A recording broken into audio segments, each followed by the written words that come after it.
Good morning students. Mahendra Kumar Jonwal आपके सामने एक और बार पार्ट नंबर 1 रासायनिक अभिक्रिया एवं समीकरण क्लास 10वीं का चौथा वीडियो लेकर और आपके सामने प्रस्तुत हूँ। देखो, हमने यहाँ पे संयोजन अभिक्रिया, वियोजन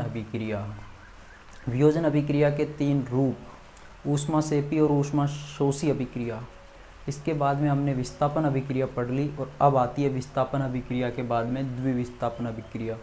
अभिक्रिया जो हमने विस्थापन रूप में पढ़ी थी, विस्थापन का मतलब पढ़ाया था हमने कि विस्थापित होना या खिसकाना, यही पढ़ाया था। इसमें क्या था कि अभिकारकों के अंदर से ही एक प्रबल जो तत्व होता है वो दुर्बल को क्या कर देता है, विस्थापित कर देता है, खिसका देता है और वो उसकी जगह ले लेता है।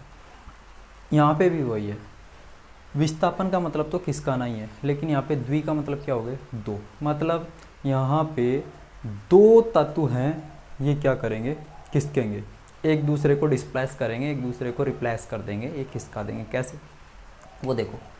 मान लो कि हमारे पास में AB एक परमाणु का समूह है और CD दूसरे परमाणु का समूह है।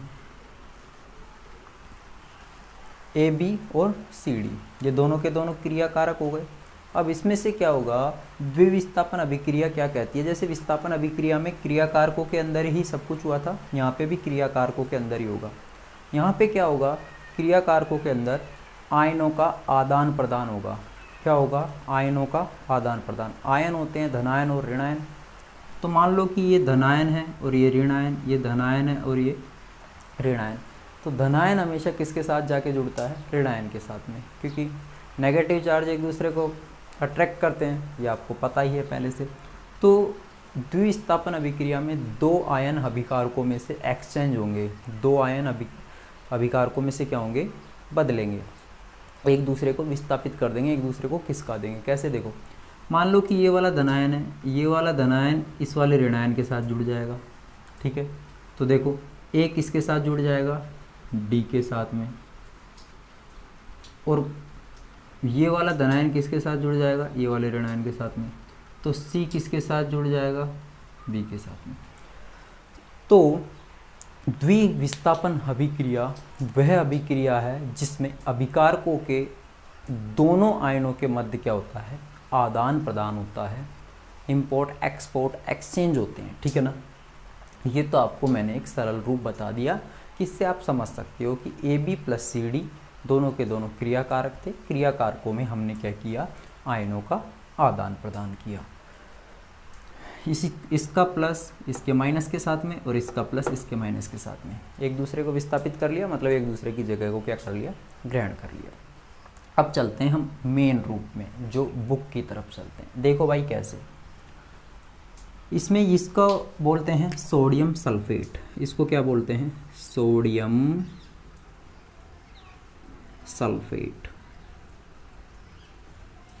ये विलयन के रूप में है, इसलिए इसको एक्वा लिखा है।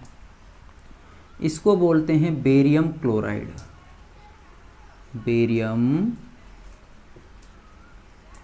क्लोराइड, ये भी विलयन के रूप में है।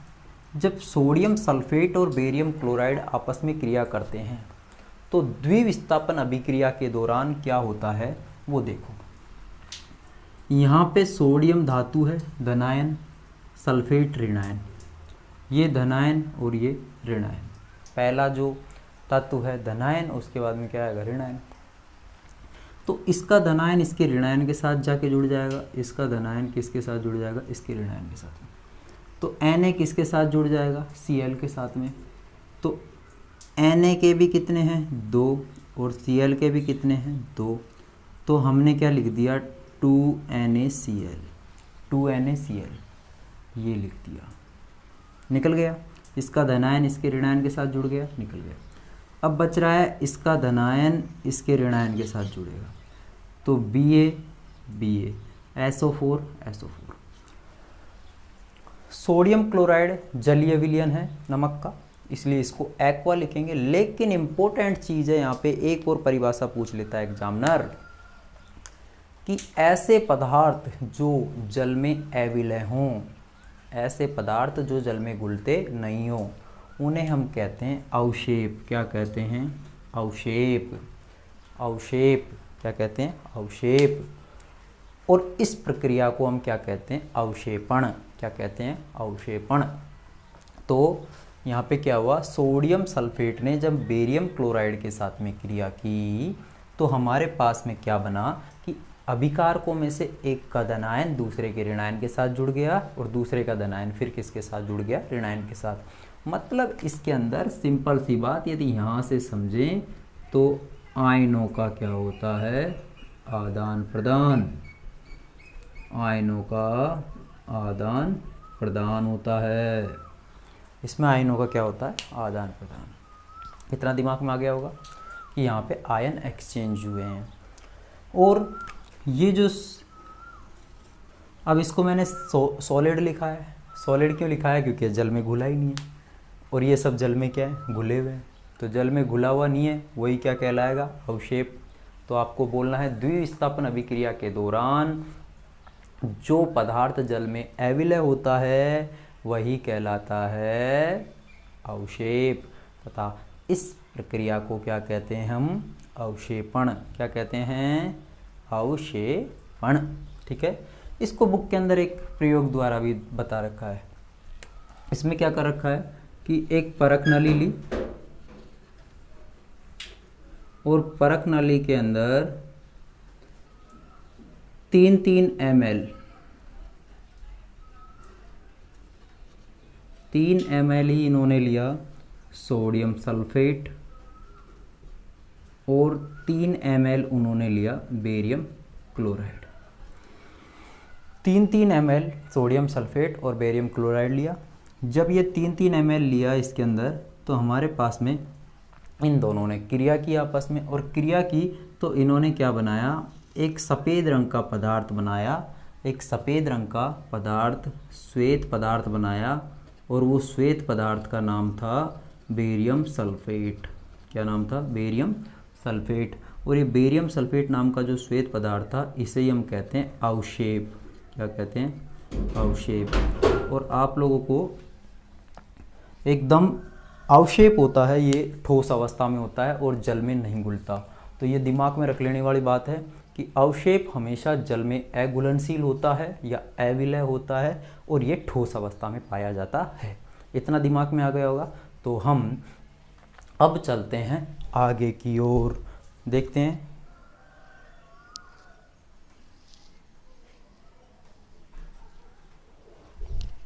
तो देखो भाई, अब आगे की ओर हम चलते हैं। आगे क्या देखेंगे वो देखिए। आगे हम जो अभिक्रिया देखेंगे वो देखेंगे ऑक्सीकरण और अपचयन अभिक्रिया। ये ज़्यादा बड़ी नहीं है तुम्हारी बुक के अंदर, लेकिन फिर भी थोड़ा सा मैं खोल के बता देता हूँ इसको। ऑक्सीकरण अपचयन अभिक्रिया। ऑक्सीकरण अपचयन, ये 2 प्रकार की अभिक्रियाएं हैं। तुमसे कोई पूछ ले ऑक्सीकरण अपचयन अभिक्रिया के बारे में बताइए, तो यहाँ से बस इसको समझा देना, ज़्यादा बड़ा नहीं है। इसको बोलते हैं हम ऑक्सीडेशन। क्या बोलते हैं? ऑक्सीडेशन। और इसको बोलते हैं हम रिडक्शन। क्या बोलते हैं? रिडक्शन। आगे देखना इंग्लिश वाला नाम काम आएगा, इसलिए लिखा है मैंने, ऑक्सीडेशन और रिडक्शन। देखो भाई, नाम से ही पता चल रहा है ऑक्सी, मतलब इस अभिक्रिया में ऑक्सीजन का संयोग होता है, मतलब ऑक्सीजन जुड़ता है। ऑक्सीजन क्या करता है? जुड़ता है। इस अभिक्रिया में ऑक्सीजन का निष्कासन होता है, मतलब इसमें से ऑक्सीजन बाहर भाग जाता है। ठीक है। वह अभिक्रिया जिसमें ऑक्सीजन का संयोग होता है, ऑक्सीडेशन या ऑक्सीकरण, जिसमें ऑक्सीजन का निष्कासन होता है, ऑक्सीजन बाहर निकलता है, उसे हम कहते हैं अपचयन अभिक्रिया। अगला देखो, इसका जस्ट उल्टा हो जाएगा। यहाँ पे संयोग हुआ ना, तो देखो इस अभिक्रिया में हाइड्रोजन का निष्कासन होता है, मतलब हाइड्रोजन बाहर भाग जाता है। ऑक्सीजन तो जुड़ता है और हाइड्रोजन बाहर भाग जाता है। तो अब इसका यहाँ पे देखो, यहाँ पे एक चीज़ बाहर निकाली है तो दूसरी जुड़ जाएगी, तो यहाँ पे हाइड्रोजन का संयोग होता है। प्लस का मतलब जुड़ना और माइनस का मतलब बाहर भगना। देखो, ऑक्सीकरण अभिक्रिया वह अभिक्रिया है जिसके अंतर्गत ऑक्सीजन का संयोग एवं हाइड्रोजन का निष्कासन होता है। और अपचयन अभिक्रिया वह अभिक्रिया है जिसके अंतर्गत ऑक्सीजन का तो निष्कासन होता है एवं हाइड्रोजन का क्या होता है, संयोग। एक और इम्पोर्टेंट चीज़ है, इसके अंदर परमाणु, अणु और आयन इलेक्ट्रॉन को त्यागते हैं। इलेक्ट्रॉन को क्या करते हैं, त्यागते हैं। इसमें परमाणु, अणु, आयन इलेक्ट्रॉन को ग्रहण कर लेते हैं। इलेक्ट्रॉन को क्या कर लेते हैं, ग्रहण। ठीक है, इसमें तो इलेक्ट्रॉन को त्याग देते हैं, इसमें इलेक्ट्रॉन को क्या कर देते हैं, ग्रहण। देखो भाई, सोडियम धातु है, इसने एक इलेक्ट्रॉन को क्या कर दिया, बाहर भगा दिया। क्या कर दिया, सॉरी, सोडियम धातु है, इसने क्या कर दिया, एक इलेक्ट्रॉन को बाहर भगा दिया। तो सोडियम क्या बन जाएगा, धनायन। आप लोगों को मैंने शायद, यदि आपने देखा हो, इसको ऐसे भी लिख सकते हैं, इसमें कोई बड़ी बात नहीं है। Na+ और इलेक्ट्रॉन बाहर भग जाएगा। ठीक है, ऐसे भी लिख सकते हैं, कोई दिक्कत नहीं है।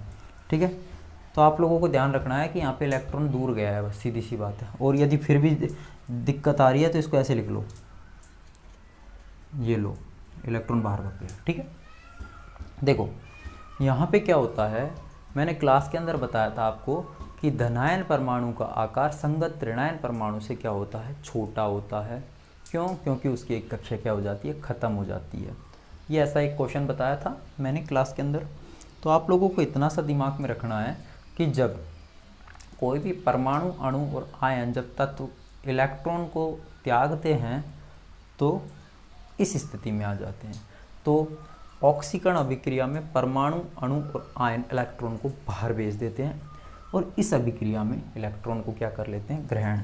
जैसे क्लोरीन है, क्लोरीन एक इलेक्ट्रॉन को ग्रहण करके Cl- बन जाता है। जो बाहर भेजता है वो धनायन बनता है और जो अंदर ग्रहण करता है वो ऋणायन बनता है। कैसे, हम किसी साहूकार से पैसे लेने गए, मान लो कि मेरे को पैसे चाहिए और सामने वाला साहूकार है, व्यापारी है, तो मैं पैसे लूँगा तो मैं क्या बन जाऊँगा, ऋणी बन जाऊँगा। ऋणी कैसे, क्योंकि मैंने क्या, इलेक्ट्रॉन को ग्रहण कर लिया, मैंने पैसों को ले लिया, मेरे ऊपर उधारी चढ़ गई। उधारी चढ़ेगी तो मैं क्या करूँगा, पैसे को ब्याज सहित दूंगा, तो मैं बहुत ज़्यादा ऋणी बन जाऊँगा। तो जो तत्व इलेक्ट्रॉन को ग्रहण करता है वो ऋणायन, और जो साहूकार ने मेरे को पैसे दिए हैं उसके पास तो ब्याज सहित जाएंगे। 100 रुपये के ऊपर 10 रुपये और ब्याज का जाएगा तो 110 रुपये जाएंगे, तो वो क्या बन जाएगा, धनायन। तो जो तत्व इलेक्ट्रॉन को ग्रहण करते हैं वो ऋणायन और जो त्यागते हैं वो धनायन बनते हैं। एक और चीज़, यहाँ पे ऑक्सीकरण अभिक्रिया में क्या होता है, ऑक्सीजन का संयोग। मान लो कि हमारे पास में पहले मैग्नीशियम का रिबन था, इसने ऑक्सीजन को जोड़ के हमारे पास में MgO बनाया था। यह अभिक्रिया बैलेंस नहीं है, फिर कह रहा हूँ, समझाने के लिए बता रहा हूँ। एक कमेंट में आया था मेरे पास में कि 2MgO ऐसा कुछ लिखा था किसी ने, 2MgO, और फिर मैंने कमेंट सेक्शन में इसका जवाब भी दिया था कि जी हाँ 2MgO है, लेकिन मैंने वीडियो के बाद में ये भी बोला था कि ये अभिक्रिया बैलेंस नहीं है, प्लीज़ ये अभिक्रिया बैलेंस नहीं है, मैं संतुलित करना आगे सिखाऊंगा। ठीक है, तो ये, लेकिन आपको यहाँ पे इतना सा ही समझना है कि ऑक्सीजन का संयोग, ऑक्सीजन का संयोग मतलब कोई भी तत्व ऑक्सीजन के साथ जुड़ा तो इन्होंने क्या बना दिया, ऑक्साइड बना दिया उसका। ऑक्सीजन के साथ कोई भी तत्व जुड़ जाता है तो ऑक्साइड बन जाता है। क्या बन जाता है, ऑक्साइड। तो ऑक्सीकरण अभिक्रिया में ऑक्सीजन का संयोग होता है, हाइड्रोजन का निष्कासन होता है। अपचयन अभिक्रिया में ऑक्सीजन का निष्कासन और हाइड्रोजन का क्या होता है, संयोग। एक को याद रख लेना, दूसरे को उल्टा कर देना, बस सिंपल सी बात है। यहाँ हाइड्रोजन जुड़ी है, यहाँ निकल जाएगी, यहाँ हाइड्रोजन निकली है, यहाँ जुड़ जाएगी।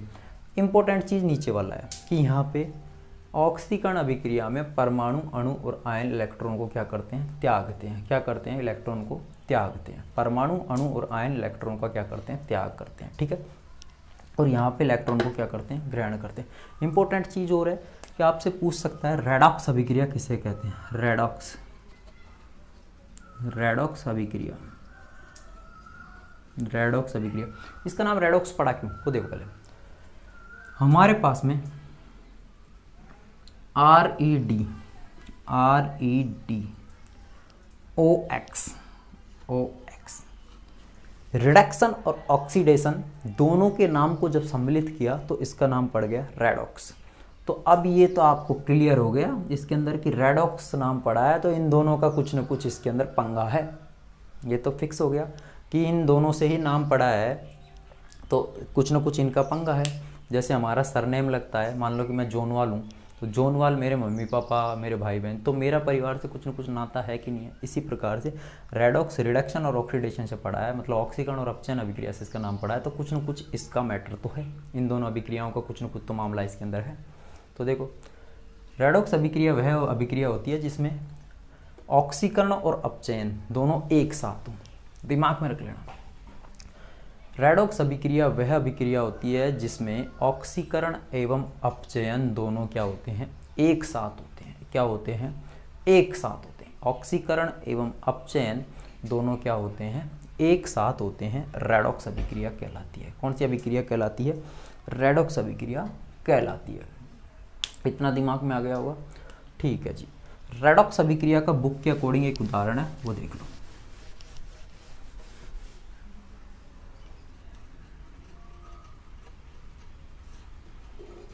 रेडॉक्स अभिक्रिया का बुक के अकॉर्डिंग एक उदाहरण है, वो देखो। CuO plus H2, copper oxide और हाइड्रोजन ने आपस में क्रिया की तो यहाँ पे क्या बनेगा, वो देखो। यहाँ पे बनेगा H2O plus Cu, H2O plus Cu, ये अभिक्रिया का उदाहरण बनेगा। आप लोगों को ये पहले ये स्क्रीनशॉट कर लो, आप ये वाला स्क्रीनशॉट करो, ये लिख लो इसको, ये काम आएगा।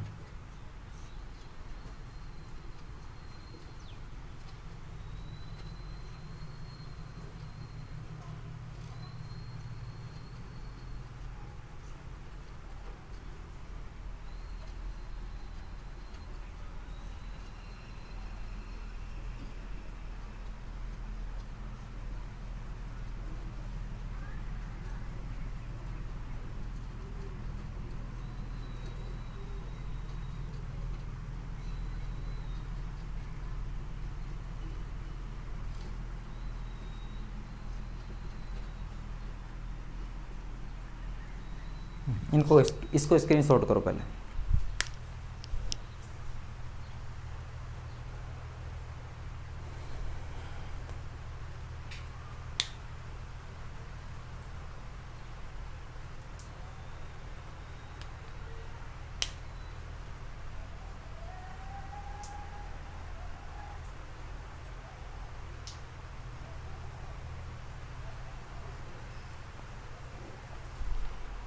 शायद आप लोगों ने स्क्रीनशॉट कर लिया होगा। अब हम चलते हैं रेडॉक्स अभिक्रिया की ओर। तो देखो, रेडॉक्स अभिक्रिया, रेडॉक्स और रेडॉक्स अभिक्रिया को हम यदि अपोपचय अभिक्रिया भी कहते हैं, अपोपचय अभिक्रिया भी कहते हैं, ठीक है। और दूसरा नाम भी है इसका, ऑक्सीकरण अपचयन अभिक्रिया भी है। तीन नाम से पूछ सकता है। रेडॉक्स अभिक्रिया किसे कहते हैं, अपोपचय अभिक्रिया किसे कहते हैं, ऑक्सीकरण अपचयन अभिक्रिया किसे कहते हैं। यदि आपसे पूछता है ऑक्सीकरण एवं अपचयन अभिक्रिया को समझाइए, तो ऑक्सीकरण एवं लगा दिया तो इन दोनों को अलग अलग समझाना है। और यदि आपसे कह दिया ऑक्सीकरण अपचयन, इसके बीच में योजक चिन्ह लगा दिया। योजक चिन्ह लगाने के साथ में आपको क्या करना है कि जो मैं बोल रहा हूँ वो समझाना है। ऑक्सीकरण अपचयन अभिक्रिया, ऑक्सीकरण अपचयन अभिक्रिया वह अभिक्रिया या रेडॉक्स अभिक्रिया वह अभिक्रिया होती है जिसमें ऑक्सीकरण एवं अपचयन दोनों अभिक्रियाएं एक साथ होती हैं। दोनों अभिक्रियाएं क्या होती हैं, एक साथ। वह अभिक्रियाएं जिनमें ऑक्सीकरण एवं अपचयन दोनों क्या होते हैं, एक साथ होते हैं। जैसे कॉपर ऑक्साइड हाइड्रोजन से क्रिया करके बना रहा है कॉपर प्लस हाइड्रोजन जल। कैसे? देखो भाई, यहाँ से क्या है, हाइड्रोजन का संयोग हुआ है, हाइड्रोजन यहाँ जाके जुड़ी कि नहीं जुड़ी, और जहाँ पे हाइड्रोजन अकेला पड़ा था ये इसके साथ जाके जुड़ गया, तो हाइड्रोजन का जो संयोग होता है वो क्या कहलाता है? अपचयन। क्या कहलाता है? अपचयन। यहाँ पे ऑक्सीजन जुड़ा हुआ था, ऑक्सीजन का निष्कासन, हमारे पास में ये ऑक्सीजन था, ठीक है, ये ऑक्सीजन था, सॉरी गलत बता दिया, 1 मिनट।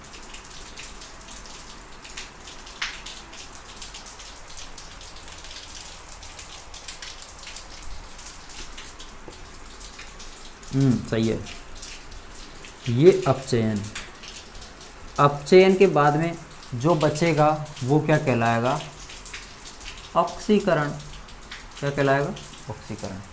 1 मिनट।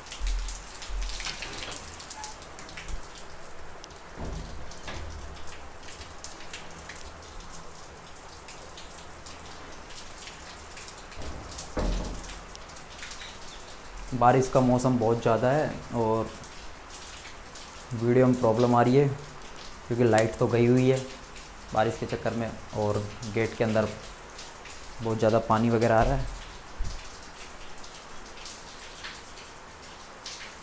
तो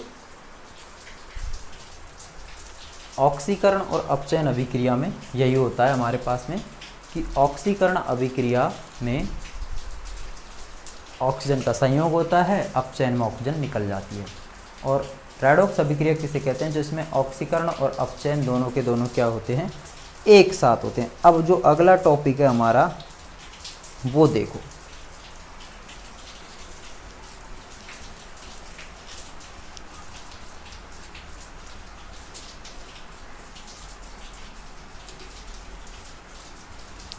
अगला जो टॉपिक है वो है संक्षारण। क्या है? संक्षारण। संक्षारण क्या है? संक्षारण का मतलब होता है, संक्षारण का मतलब होता है क्षति। संक्षारण का मतलब क्या होता है? क्षति या कमी। क्षति या कमी। भाई सुनो, संक्षारण का मतलब मैंने बताया क्षति या कमी। कैसे? वो देखो, लोहे की वस्तुएं होती हैं, तांबे की वस्तुएं होती हैं, और भी चांदी की होती हैं।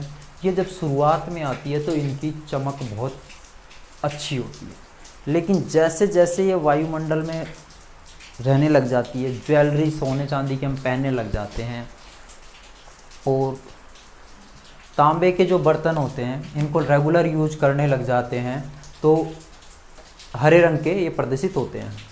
तो हमारे